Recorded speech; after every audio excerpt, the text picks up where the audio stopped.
హిమాలయాల్లో ఉన్నటువంటి యోగులు, ఋషులు, మునులు -30 డిగ్రీల చలిలో కూడా కనీసం బట్టలు కూడా లేకుండా వారు ఎలా మనుగడ సాగించగలుగుతున్నారో తెలుసా? సాధారణ మనిషి 0 డిగ్రీ టెంపరేచర్లోనే వారి యొక్క రక్తం గడ్డ కట్టి మరణించడం జరుగుతుంది.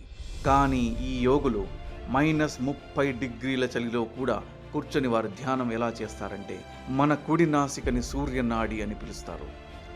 ఈ సూర్యనాడి ద్వారా కొన్ని రహస్యమైనటువంటి ప్రాణాయామ పద్ధతులు ఉన్నాయి.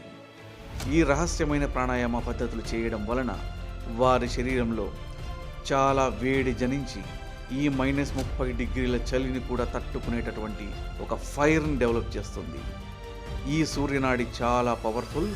ఈ సూర్యనాడి ప్రాణాయామ పద్ధతులు చాలా రహస్యంగా ఉంచుతారు ఈ హిమాలయాలో ఉన్నటువంటి యోగులు మరియు ఋషులు. ఈ రహస్యమైనటువంటి సూర్యనాడి యోగ పద్ధతులు నేర్చుకోవాలంటే రండి హిమాలయన్ యోగుల పద్ధతులు నేర్చుకుందాం.